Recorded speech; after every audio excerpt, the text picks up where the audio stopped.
Hey guys, MCU Collector here with another figure review. Next up is the Hasbro Marvel Legends series, the Spider-Man Across the Spider-Verse. Here we have the final look of the Spot. This is a fan channel exclusive release. I think it may have been available on Amazon as well.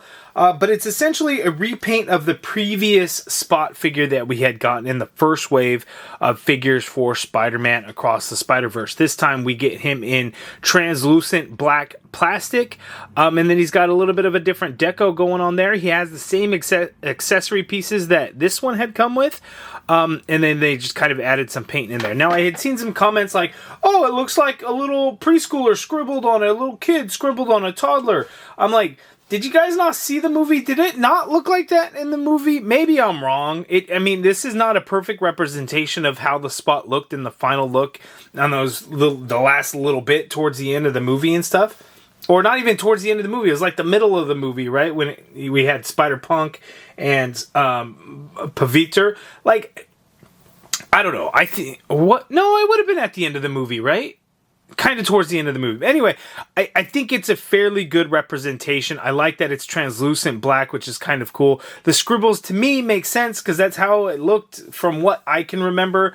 But, you know, you guys let me know your guys' thoughts on there. But I got mine from Big Bad Toy Store. I think Hasbro Pulse had gotten it a while ago, but Big Bad Toy Store got it in fairly recently. It is in stock right now. So I have a link in the video description below if you're looking to pick up the final look of the Spot. And as you can see on the back of the package, we get a look at the figure and the cross-sell. This was wave 2 in there, and then they added in the Spot there. But let's go ahead and open them up and let's take a look. It shouldn't be any surprise because if you have this figure or if you've seen my review of this figure, you should know exactly what to expect out of this.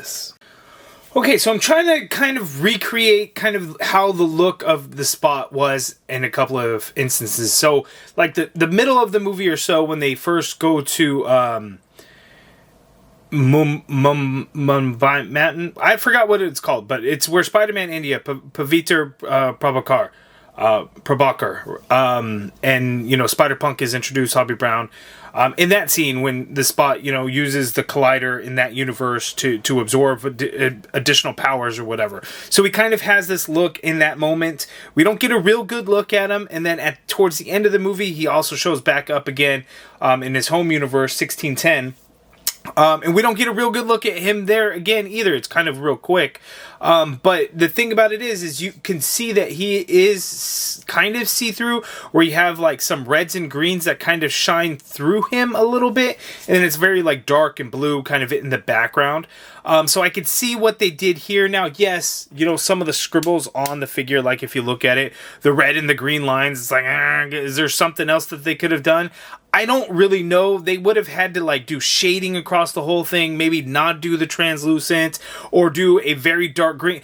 I don't know what the answer to that is. Now, the red and green, it does feel out of place. Maybe they should have just not done the red and green, to be honest with you. Maybe that's what it is. Stick with the translucent plastic. Have the white scribbles, spiral scribbles in there, because he did have that. Or maybe do some like a dark gray wash or something in there. You guys let me know what you guys think would kind of make it look a little bit better. I got a red and green light like shining on this guy to kind of bring out some of those colors. I have a blue light shining from above, and that's when I had it dark.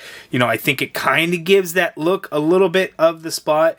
I'm not really sure. But let's go ahead and zoom in with the bright lights and let's take a closer look at the figure. Okay, so here's an up-close look at the Spot, and as you can see, we kind of get the swiggle lines. It's the red and green that I had mentioned below that just kind of makes it look a little sloppy. But again, I see what they're going for. I just don't know that that's the right color choice that was kind of in there. But I like the white scribbly spirals on there. That is very, you know, movie accurate to how he looked and stuff. That is really cool.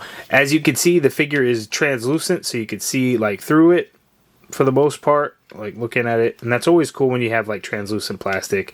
You know, it's kind of, in my opinion, it's kind of cool. The head, you could still see a little bit in there, which is cool. So that's what we got going on for the Spot. In terms of the design, there's not like a whole lot going on there. You get some more spirals on the back, some more green and red, not a whole lot. but you kind of have it on there. He feels a little oily. I don't know why. I don't know if that's just mine or what the deal is there. But that's what we have going on. He is the exact same. As you can see, there's no new molds or anything like that. It's completely the exact same figure. It's just done in this translucent plastic now with a different deco scheme in there. In terms of accessories, he does come with a pair of fists, and these are translucent plastic in there. So we got those fists, and then he comes with this Miles Morales piece here. We got this with the original one, so this is no different. The difference is this portal here, instead of being a solid black, it is a semi-translucent black, and you get that white spiral in there, and the same with the hand one there, which is cool. So you get on this stand piece, and you can position the hand portal however which way you want, and you can place it higher on the stand if you wanted to do that. You can place it really low on the stand if that's what you want to do. So that is pretty cool, and as you can see, it just pegs onto the stand there. So this looks really good. The texture of it is really nice. It's almost like a actual little portion of Miles Morales. I have that Miles Morales figure right here, so that's kind of cool how they did that. Pretty close in there. You just don't get the painted like red lines in that shoulder, which probably should have been the case, but we didn't get that this go around. So same accessory that we got before. Let's go ahead and jump into the articulation of this guy. It's going to be the same as before, but let's go ahead and go over it together.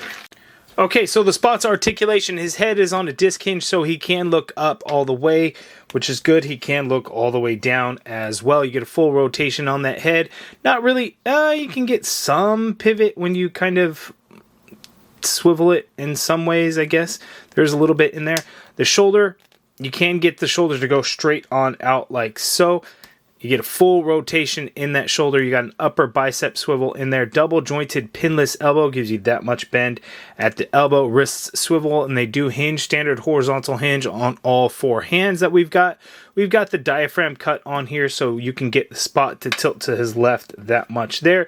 You can get him to tilt to his right that much there, and then leaning back, you can go back that much there, and you can see a little gap in there, so just be aware of that. And then coming forward is only a little bit, not a whole lot, and you get swivel at that diaphragm cut in there.